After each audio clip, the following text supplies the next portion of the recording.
Assalamualaikum warahmatullahi wabarakatuh. Halo adik-adik semuanya, berjumpa kembali dengan saya Kak Riri di channel Edukasi Eksis. Dalam video kali ini kita akan membahas tentang Indonesia sebagai negara maritim dan agraris. Nah, bagaimana ya materinya? Untuk mengetahuinya, simak terus video ini sampai selesai ya.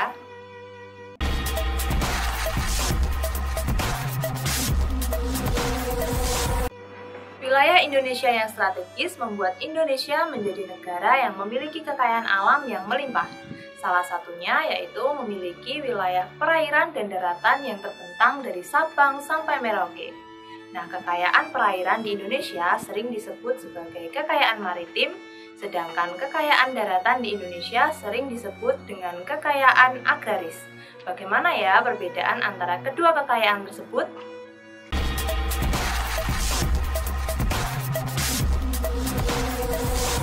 Yang pertama, kita akan membahas tentang Indonesia sebagai negara maritim. Laut menyimpan kekayaan alam yang luar biasa. Begitupun Laut Indonesia yang menyimpan beragam kekayaan sumber daya yang dapat memberikan kesejahteraan bagi bangsa Indonesia. Sumber daya laut tidak hanya ikan loh adik-adik, masih banyak lagi sumber daya laut lainnya seperti minyak bumi, terumbu karang, pantai, dan lain sebagainya. Tahukah kalian Indonesia merupakan negara kepulauan terbesar di dunia? Hampir 70% luas wilayah Indonesia merupakan lautan. Hal tersebut membuat Indonesia dikenal sebagai negara maritim. Negara maritim merupakan negara yang daerah teritorial lautnya lebih luas daripada daerah teritorial daratnya. Sehingga kondisi tersebut membuat sebagian besar masyarakatnya berprofesi sebagai nelayan.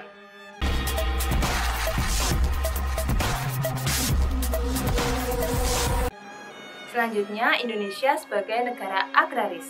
Indonesia disebut sebagai negara agraris karena sebagian besar penduduknya bermata pencaharian atau bekerja di sektor pertanian.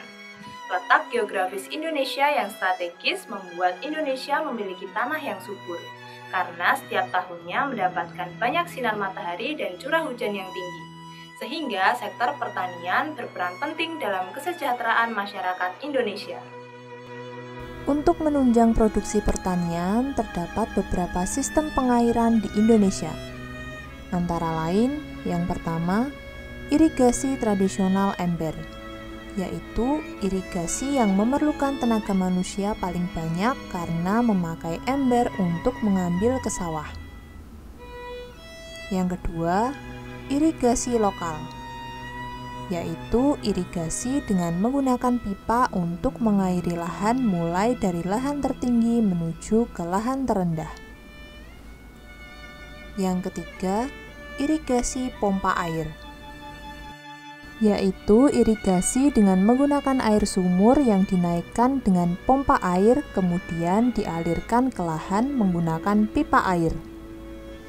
Yang keempat, irigasi penyemprotan, yaitu irigasi dengan menggunakan semprotan putar atau sprinkler untuk menyemproti tanaman dari atas. Yang kelima, irigasi permukaan atau irigasi banjir, yaitu irigasi dengan cara membendung sungai untuk dialirkan ke sawah dan membuat pintu air untuk mengatur jumlah air yang masuk ke lahan. Yang keenam, irigasi pasang surut. Irigasi ini merupakan irigasi dengan menggunakan air yang diperoleh dari permukaan massa pasang air laut.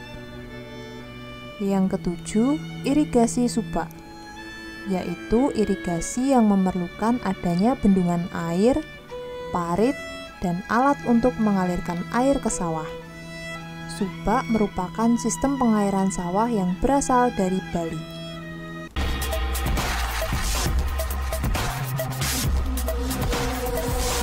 Maritim berkaitan dengan segala sesuatu yang berhubungan dengan laut. Penduduk yang tinggal di sekitar pantai akan memanfaatkan sumber daya laut untuk dijadikan mata pencaharian mereka. Beberapa mata pencaharian atau kegiatan penduduk di sekitar pantai antara lain nelayan, petani garam, ataupun pemandu wisata pantai. Penduduk yang tinggal di dataran tinggi dan pegunungan akan bermata pencaharian sebagai petani, peternak, dan pedagang hasil pertanian. Hasil pertanian dari daerah dataran tinggi contohnya seperti wortel, stroberi, brokoli, dan kentang. Penduduk di dataran rendah juga dapat memiliki mata pencaharian sebagai petani, namun dengan hasil pertanian yang berbeda. Hasil pertanian dari daerah dataran rendah misalnya seperti beras, kelapa, jagung, pisang, dan kangkung. Kota dapat dikatakan sebagai tempat yang padat dan dihuni oleh orang-orang yang heterogen. Penduduk yang tinggal di perkotaan juga memiliki kegiatan dan mata pencaharian yang beragam.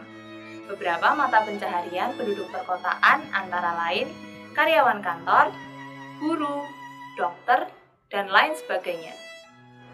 Nah, itu tadi adalah materi tentang Indonesia sebagai negara maritim dan agraris. Sekian materi yang bisa kakak sampaikan dalam video kali ini. Jangan lupa untuk share video ini ke teman-teman kalian. Dan jangan lupa juga untuk like, komen, dan subscribe channel Edukasi Eksis. Terima kasih telah menonton video ini. Wassalamualaikum warahmatullahi wabarakatuh.